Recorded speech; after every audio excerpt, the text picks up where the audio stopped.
Hello students, welcome to the Sunrise Classes. आज हम लोग रीजनिंग में एक न्यू चैप्टर स्टार्ट करने जा रहे हैं जिसका नाम है वेन डायग्राम। हिंदी में इसको वेन आरेख भी बोलते हैं। अब वेन डायग्राम पढ़ना भी है और इसका हमें अप्लाई करना भी सीखना है कि नेक्स्ट चैप्टर में कैसे ये अप्लाई होगा। देखते हैं इस चैप्टर में क्या है। स्टार्टिंग में मैंने लिखा हुआ है कि पॉइंट 1 देखिए, ए व बी से रिलेटेड मैंने लिखा हुआ है कि कुछ ए बी है, इनका वेन डायग्राम कैसे बनेगा। अगर ध्यान दें, ए के लिए सर्कल ऐसे बना दिया, इसको डिनोट कर दिया ए से।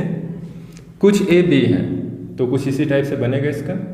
और ये वाला हिस्सा जो सेट किया जा रहा है, ये ए का वह हिस्सा है जो बी है। ठीक। अगली चीज, यदि बोला जाए स्टेटमेंट सभी ए बी हैं, ये कैसे डायग्राम बनेगा। सपोज करिए ये ए है, सभी ए बी हैं, तो कुछ इस टाइप से आएगा बी। ठीक, तो ये एक दूसरा टाइप हो गया। अब देखिए अगली चीज, कोई ए बी नहीं है, इसका डायग्राम कैसे बनेगा। यदि ए को इस टाइप से डिनोट किया और बी को बनाना है तो कोई तो कॉमन है नहीं, तो हम लोग बी ऐसे बनाएंगे। ठीक है, ये अपने आप में सही है, लेकिन अगर आप चाहें तो यहाँ पे एक एरो ऐसे बना के उसको कैंसिल आउट इस टाइप से बना सकते हैं। ये ज़्यादा सही होता है पहले के रिस्पेक्ट में। इसमें आप क्लियरली डिफाइन कर देते हो ये डायग्राम ऐसे बनता है कि एक एरो ऐसे निकालना है और उसको कट कर देना है। तो फाइनली 3 टाइप के साइन बनते हैं इसमें, और हमने देखा कि किस टाइप से ये बने। अगर 4th क्वेश्चन देखा जाए, ए बी सी की बात की जाए, ए कॉमा बी कॉमा सी, बोला जाए कि कुछ ए बी हैं, कुछ बी सी हैं और कुछ सी ए हैं, तो इसका डायग्राम किस टाइप से बनेगा। कुछ इस टाइप से बनेगा, ए बी सी। अब जरा ये शेडेड एरिया देखिए, ये ऐसा पोर्शन है जो ए बी सी तीनों है। ठीक है, तो ये 4 टाइप से डायग्राम जो बने, इनको जरा देखते हैं कि क्वेश्चन के थ्रू कैसे क्वेश्चन आपके एग्जाम में आए हुए हैं। पहला क्वेश्चन दिया गया है महिला पुरुष मानव, और ऑप्शन देगा और इस टाइप से डायग्राम बने रहेंगे। उसमें आपको पहचानना रहेगा कि कौन सा डायग्राम एग्जैक्ट है हमारे स्टेटमेंट के लिए। तो इसके पहले का आप नोट कर लीजिएगा, उसके बाद ये प्रोसीड करेंगे। यदि सपोज करिए महिला के लिए यहाँ पे इस टाइप से सर्कल बनाया गया, अगला सर्कल पुरुष का बनाना है, तो कॉमन तो कुछ ऐसा आएगा नहीं, तो इसको अलग बना दिया। अब थर्ड डायग्राम जो बनता है उसको डिफाइन हमेशा करना रहता है इन सभी के साथ, इस चीज़ का ध्यान दीजिए। अगला डायग्राम मानव, इसके लिए अगर बनाया जाए इस टाइप से सर्कल मानव, ये क्या सही है क्या।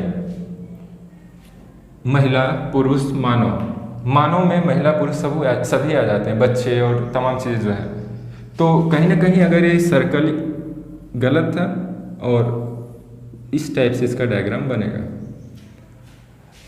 मानव जो सर्कल है ये दोनों को कंटेन करेगा, और कंटेन तो किया है लेकिन इन दोनों में कोई कॉमन नहीं है, इसलिए हमने इन दोनों को एकदम अलग अलग रखा हुआ है। आगे बढ़ा जाए, नेक्स्ट क्वेश्चन है पेन कॉपी शिक्षक। जरा इसको देखा जाए, पेन कॉपी बना दिया, कोई कॉमन नहीं है तो डायरेक्टली इसी तरीके से बनाया। अगला चीज शिक्षक, शिक्षक का कैसे बनेगा। अगर कोई बोले कि शिक्षक जो है ऐसे आएगा, क्या सही है क्या।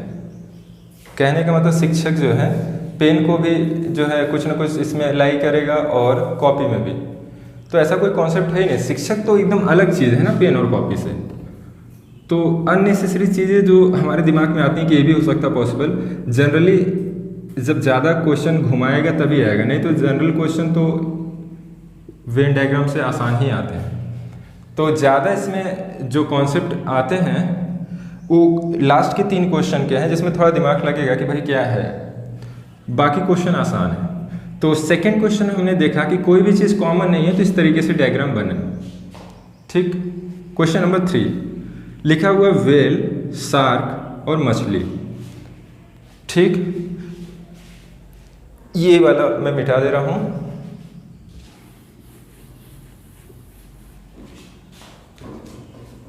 यदि वेल से रिलेटेड डायग्राम इस टाइप से बना दिया।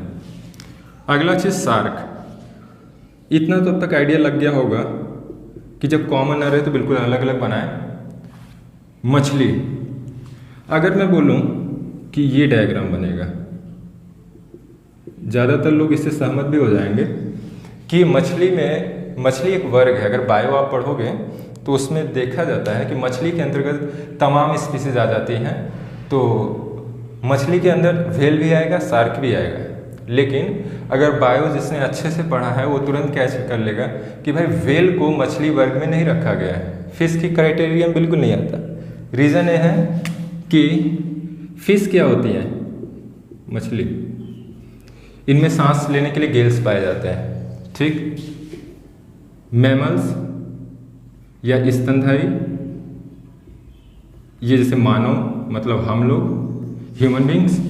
अगली चीज व्हेल मछली, ये स्तनधारी में आता है। अगला चीज चमगादड़, ठीक। इस तरीके से कुछ इंपॉर्टेंट चीज़ें जो आप बायो में पढ़ते हो उसका यहाँ पे यूज़ आएगा।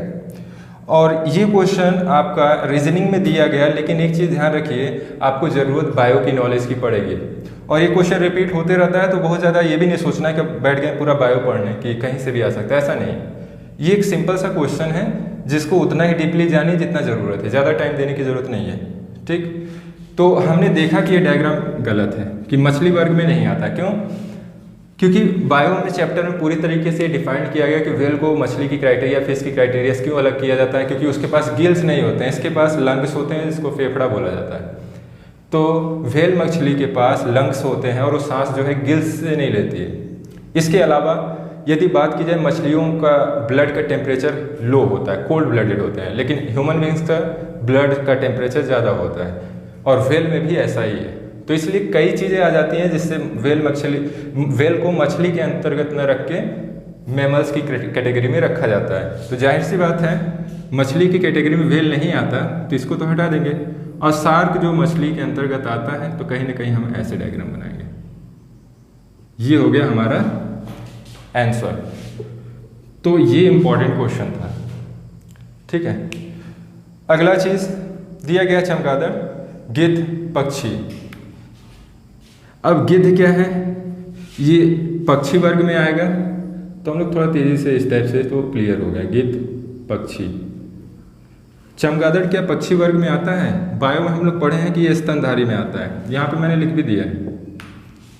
तो जाहिर सी बात है कि यहाँ पे इसको अलग बनाएंगे, और यहाँ से आपको क्लियरली अब समझ में आ रहा होगा कि बायो के कितने इसमें यूज़ कभी कभी पड़ जाता है। अगला क्वेश्चन, शिक्षक, डॉक्टर, सरकारी कर्मचारी। देखते हैं, ये भी क्वेश्चन काफ़ी अच्छा है। इसमें जानने लायक चीज़ ये है कि सरकारी कर्मचारी, जो कुछ डॉक्टर हैं प्राइवेट भी होते हैं और कुछ जो है सरकारी भी होते हैं, और इसके साथ ही साथ कुछ डॉक्टर शिक्षक भी होते हैं। कभी कभी उन यूनिवर्सिटी में आप जाएं, जनरली एम्स या अदर में, जहाँ पे पढ़ाई भी होती है, तो वहाँ पे आप देखेंगे वहाँ के जो डॉक्टर हैं वो प्रॉपर जो है अपना पेशेंट देखते ही हैं, इसके साथ ही उनकी क्लासेस भी चलती रहती हैं। तो टीचर तो होते ही हैं डॉक्टर कुछ। अब जरा पहले शिक्षक का डायग्राम मैंने बनाया, ठीक है। अब मैं डॉक्टर यदि बनाऊंगा तो मैं अलग नहीं बनाऊंगा। रीज़न क्या है कि आपको थोड़ा सा नॉलेज होना चाहिए अगल बगल बाहरी चीज़ों का, कि भाई डॉक्टर टीचिंग भी करते हैं, सिंपल सी बात है। जो सरकारी डॉक्टर हैं, ऐसे जैसे सर सुंदरलाल का एग्जांपल लिया जाए वाराणसी में, यहाँ पे सरकारी तो अस्पताल में डॉक्टर बैठते ही हैं, साथ में उनकी क्लासेस भी चलती हैं, वो प्रॉपर जाते हैं, क्लास लेते हैं, फिर आते भी हैं, प्रैक्टिकल भी करवाते हैं। तो इस तरीके से पूरा बटा हुआ है। तो कहीं ना कहीं सभी डॉक्टर तो नहीं, लेकिन कुछ डॉक्टर ऐसे होंगे जो शिक्षक भी होंगे। तो इन दोनों चीज़ का हमने क्लियरली डायग्राम बना दिया। अब इसमें कन्फ्यूजन नहीं होना चाहिए। बचा सरकारी कर्मचारी की बात करते हैं। तो जो डॉक्टर हैं, हो सकता है इसमें कुछ सरकारी कर्मचारी होंगे, सभी तो होंगे नहीं। तो सरकारी कर्मचारी का भी फिलहाल हम लोग इस टाइप से बना दिए। अब जरा शिक्षक से रिलेटेड देखा जाए, तो कुछ शिक्षक भी होंगे जो सरकारी कर्मचारी होंगे। तो कहीं ना कहीं इस डायग्राम को हमको यहाँ बनाना पड़ेगा, यहाँ पे, ठीक है। अब मैं एक चीज़ आपको खुद ही बना के ज़रा चेक किया जाए कि क्या ये बनेगा कि ये डायग्राम बनेगा। ये तो एकदम क्लियर है कि ये डायग्राम बनेगा और ये शेडेड एरिया ऐसा है जो सरकारी कर्मचारी भी है, शिक्षक भी हैं और डॉक्टर भी हैं। लेकिन अगर ये डायग्राम देखा जाए, शिक्षक, डॉक्टर और सरकारी कर्मचारी, क्या ये सही है क्या? ये गलत है, क्योंकि शिक्षक जो हैं कुछ ऐसे भी होंगे जो सरकारी कर्मचारी होंगे। तो ये कहीं ना कहीं डायग्राम ऐसे कुछ ना कुछ बनना चाहिए जो उसमें भी कॉमन है। तो क्यों नहीं इस सर्कल को हटा के यहाँ रखा जाए? तो ये गलत है और फाइनली ये आंसर मिल गया। लास्ट क्वेश्चन दिया गया है, अब इसमें भी बॉटनी का यूज है। बायो में जियोलॉजी और बॉटनी होता है। ये जियोलॉजी माने जंतु विज्ञान और बॉटनी माने वनस्पति विज्ञान। तो गन्ना, आलू, तना व अदरक ऐसे लिखा हुआ है। यदि ये सर्कल गन्ना को रिप्रेजेंट करता है, कोई चीज़ है आलू, इसके बगल में मैंने अदरक बना दिया, मान लीजिए इसका कुछ इस तरीके से डायग्राम है। अब बनाना है तना। इसके लिए आपको कुछ चीज़ें याद होनी चाहिए कि जड़ क्या है और तना क्या है। ठीक, बोला ही जाता है, सपोज करिए एक सीड की बात की जाए चने का, ठीक है, या कोई भी सीड, उसके दो हिस्से होते हैं, एक जो है तने के लिए प्रोसीड करता है और एक जड़ के लिए। ठीक है, जड़ को रूट बोला जाता है, तने को स्टेम बोला जाता है। तो जो हिस्सा जड़ के लिए यहाँ पे जाता है, मूलांकुर जिसको बोलते हैं हिंदी में, मूलांकुर से निकला हुआ हिस्सा जड़ कहलाता है और प्रांकुर से निकला हुआ हिस्सा तना कहलाता है। फिलहाल हमें ये याद रखना चाहिए कि गन्ना जो है वो किस में आएगा? ये जड़ में आता है, तने में नहीं आता। हम लोग जनरली समझते क्या है कि जैसे कोई चीज़ पौधा निकला हुआ है तो हम लोग सिंपली आदत रहती है कि उसको तना मान लेंगे कि भाई ये तना ही है। लेकिन तने की डेफिनेशन अलग है। तने का डेफिनेशन ये है कि प्रांकुर से निकला हुआ हिस्सा तना कहलाता है। तो गन्ने में देखा गया ये प्रांकुर से नहीं निकलता है, ये मूलांकुर के हिस्से से निकलता है। इसलिए डेफिनेशन वाइज उन्होंने क्लियरली बोल दिया कि आप देख के नहीं बता सकते, क्योंकि डेफिनेशन पढ़ो पहले कि जड़ किसे बोला जाता है, तना किसे बोला जाता है। जब गन्ना जो है मूलांकुर हिस्से से निकल रहा है तो इसको जड़ ही बोलेंगे, तना नहीं बोल सकते। तो जड़ में तो ये आ गया। अब तने की बात की जाए, तने में क्या क्या चीज़ें हैं? तो यहाँ पे आलू और अदरक, ये सभी तने में आते हैं।